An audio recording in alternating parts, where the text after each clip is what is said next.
La portion de la parole révélée en notre temps. Si vous ne chantez pas cette portion de la parole révélée dans notre temps, vous ne chantez pas Jésus. Raison pour laquelle moi, je chante exclusivement le message, parce que c'est là où il y a la vie. Bon, sinon, aujourd'hui, dans les messages, il y a trop des remarques qui sortent. Les gens du message, nous les chanteurs du message, nous adorez les prophètes malins. Bien. Les chantres du message adorent le prophète Branham. Vous savez, il y a toujours trois sortes de croyants. Nous le savons, il y a les incrédules, il y a les soi-disant et le vrai. Moi, je crois que le vrai croyant n'adorera jamais le prophète. Parce que le prophète est l'enveloppe qui cache Dieu. C'est comme au temps de Moïse. Moïse était le prophète messager.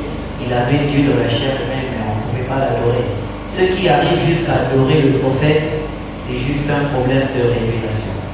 Ah oui, j'espère que ceux qui nous suivent, vous avez compris pourquoi il y a trop de ces rumeurs qui sortent. Ils font des messages, adorent les prophètes, comme des infos, comme des outils, comme notre frère. J'en sais pas.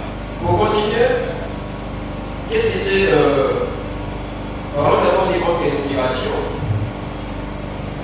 Qu'est-ce que cela représente pour vous spirituellement et artistiquement et chanter uniquement dans les messages de l'air au lieu d'être en dehors des messages? Bien. Chanter dans le message, c'est chanter dans la volonté parfaite de Dieu. Alors, ceux qui chantent en dehors des messages, ils ne font pas selon la volonté de Dieu. Non. Ils font, vous savez, Jésus a donné un proverbe, il dit, il y avait un sévère qui s'aimait. Il a jeté des sémences. Il y avait des sémences qui sont tombées au cours du chemin. Les oiseaux ont trouvé. Il y a une sémence qui est tombée sur la bonne terre. Moi, je pense que la bonne terre, c'est chanter dans le camp, chanter dans le message. C'est là où la parole de Dieu trouve sa vie. Parce que c'est l'esprit qui vivifie. Or, l'esprit, c'est Christ. Christ, c'est la parole. Pour trouver la vie, il faut chanter là où il y a la vie. Si vous emmenez votre chanson, vos inspirations en dehors d'une terre fertile, ça donnera la mort. Vous voyez? Ouais, c'est que monsieur, vous avez compris. Pourquoi chanter dans les messages essentiels? Bon, sinon, si je peux ajouter quelque chose, chanter dans le message, c'est aussi une manière de partager le message à ceux qui ne l'ont pas écouté. Parce que évangéliser. Voilà. Parce que la musique a la possibilité d'atteindre les extrémités de la terre par rapport à la prédication. Les gens peuvent zapper facilement une prédication, mais une belle musique, ils vont la laisser jouer. Et en laissant jouer la musique, vous êtes captivé aussi par le message qui est interpelle. Voilà. Si vous croyez, vous êtes sauvé. Si vous rejetez, Dieu vous dira. Vous avez zappé le message par la prédication, mais la chanson que vous aimez, c'était le message. Voilà. Bon, sinon, parlons de l'inspiration et de la création. D'où vient l'inspiration pour écrire une chanson aussi profonde qu'elle est? Elles sont vides. Bon. Les Français disent on ne monte pas la roue deux fois. Il y a déjà une roue qui a été donnée. On a reçu un message. Donc, on n'a pas le temps de se casser la tête. Répétez ce que disent les bandes, que ce soit dans la prédication, que ce soit dans la musique. Je prie Dieu selon un thème donné et je vais puiser dans sa parole ce que je dois transmettre au peuple de Dieu. C'est ça. C'est juste vous puisez votre inspiration dans les citations. Je puise dans le message parce que Dieu peut m'inspirer. Mais avant de chanter, la Bible dit éprouvez chaque chose selon la parole de Dieu. Donc, mon inspiration, je dois le faire passer devant l'oreille tournée qui est la parole de Dieu de mon temps avant de le chanter. Et si je vois que ça boite un peu, je corrige selon la parole parce que je vise l'édification des enfants de Dieu. Je dois leur donner la nourriture convenable à leur temps. Ah oui. Bon, en parlant, si ce n'est pas les expériences personnelles que vous avez vécues personnellement, ou bien juste par la méditation ou les moments d'adoration qui vous captivez de ces inspirations-là? Bon, les inspirations, c'est un monde mystique, hein, les inspirations. Tantôt, vous êtes à l'église pendant la prédication, selon l'esprit qui est en train de prêcher, vous sentez une chanson monter dans votre cœur. Autrement encore, vous êtes dans une épreuve, quelque chose qui vous tourmente tellement, vous avez besoin de prier Dieu. Mais au lieu que et la sous forme en prière, ça vous vient sous forme d'une mélodie et vous chantez. Donc c'est paradoxal, je ne saurais pas vraiment expliquer. C'est comme expliquer une expérience à travers la mélodie, donc c'est comme ça. Non, il y a des chansons, par exemple, Miséricorde. C'est une chanson qui tire son inspiration d'une expérience chrétienne. Nous sommes faillibles, mais nous savons aussi que nous avons un sauveur.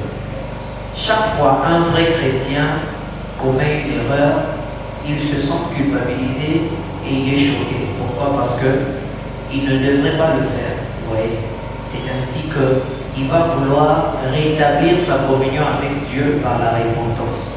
Donc c'est la chanson Miséricorde est venue comme ça. Bon, si je vais partager ceci là, parce que surtout chanson, j'ai tellement ça.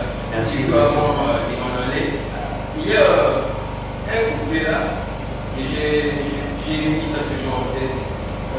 J'essaie, un jour je m'en irai, mais je sais que. Qu'est-ce que ça signifie vraiment? Je sais, un jour je m'en irai loin de ce monde, car je suis ton passage. La Bible nous enseigne que Dieu au ciel, tu retourneras au ciel. Et Jésus dit encore que si le temple dans lequel vous êtes est détruit, j'en ai un qui vous attend.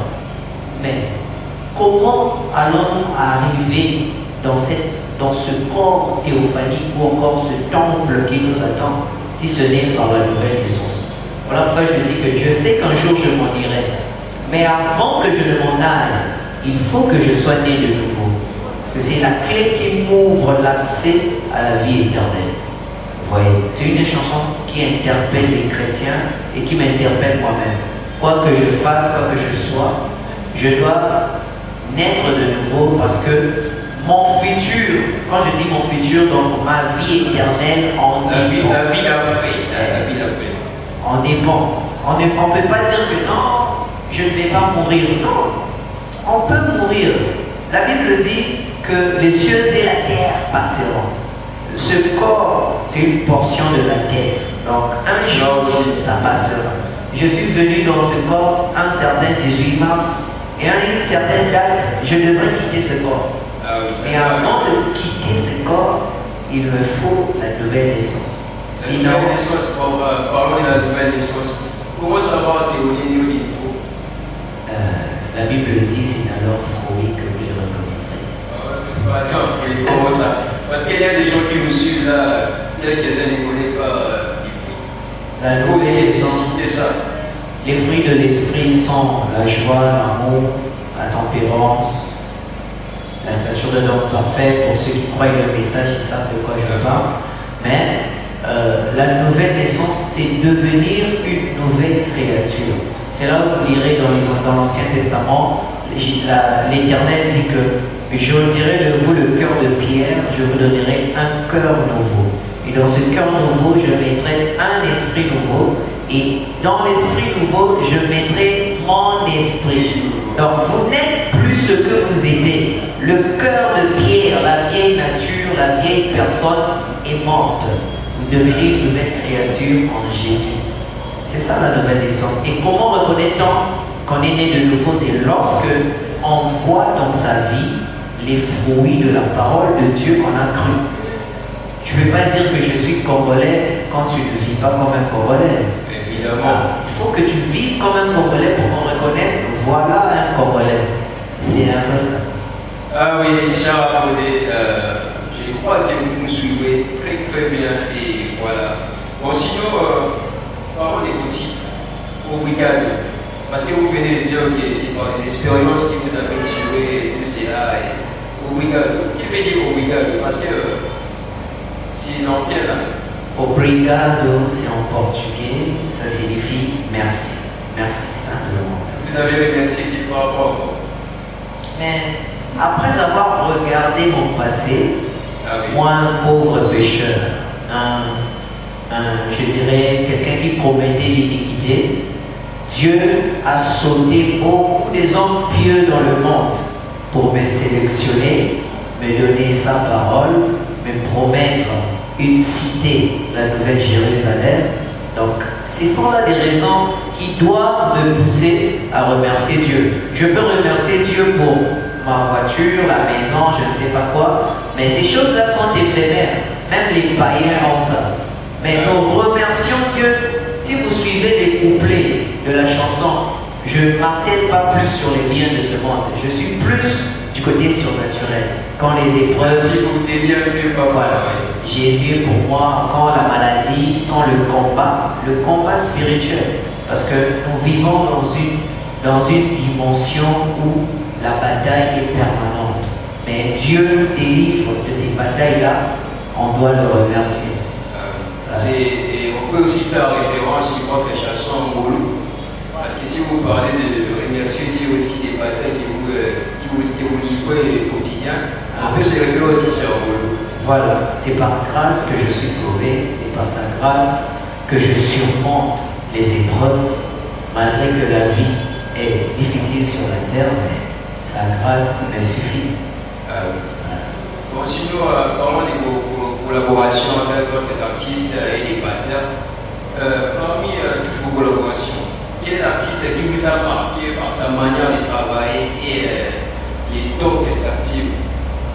Bien, je suis dès mon bas âge influencé par le pasteur du Faucon du ciel. Déjà, quand j'ai commencé la musique, j'ai interprété plus les chants du pasteur du Faucon. On m'appelait même les Faucons. Oh, les Faucons! C'était ça. Et à part lui, il y a le pasteur Épéné Nathan. Épéné. Il y a ouais. Il y a aussi, bon, ils sont nombreux. Moi, je suis polyvalent. Il y a le frère Colmaltopé. Moi, je suis partout. Il y a des Américains et tout ça. Alors, sinon, votre modèle, l'hypoglycène. Bien sûr, c'est lui. Alors, quelle chanson que vous préférez? L'hypoglycène que je veux. La chanson que vous préférez, l'hypoglycène. La chanson préférée. Pour être le rédempteur du monde, il fallait remplir les trois exigences. Pour être le grand sauveur du monde, il fallait remplir les trois exigences. Go away, go away, go away, go away, go away, go away. Bon, moi je suis pas chanteur. C'est une chanson qui parle de la rédemption. Il explique comment est-ce que Dieu nous a rachetés. Il a assuré la fonction du parent rédempteur pour nous racheter. Votre modèle, c'est l'hypoglycène, l'acteur était Colmaltopé. Il y avait des témoignages, les gens étaient bénis, très contents. Et nous étions pareillement bénis et reconnaissants à Dieu qui nous avait accordé la réussite à cet événement. Bon, sinon, étiez-vous certain que vous allez atteindre ce objectif-là pour la réussite de cet événement?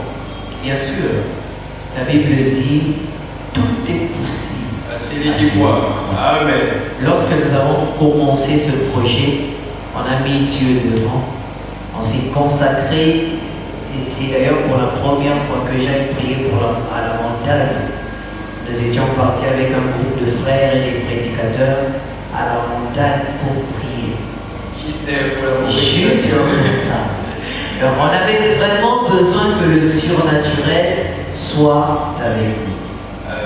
Voilà. Ça fait au moins. Oui, Dieu nous avait fait grâce et nous lui sommes infiniment reconnaissants jusqu'à ce jour. Bon, sinon, nous savons tous qu'en 2024, il y avait des événements qui étaient passés, qui avaient touché aussi les mondes du message. Quand pensez-vous que c'est le premier change 2024?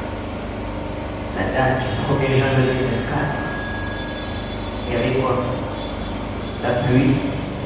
La date, un événement malheureux. Et vous avez aussi fait une chanson en hommage.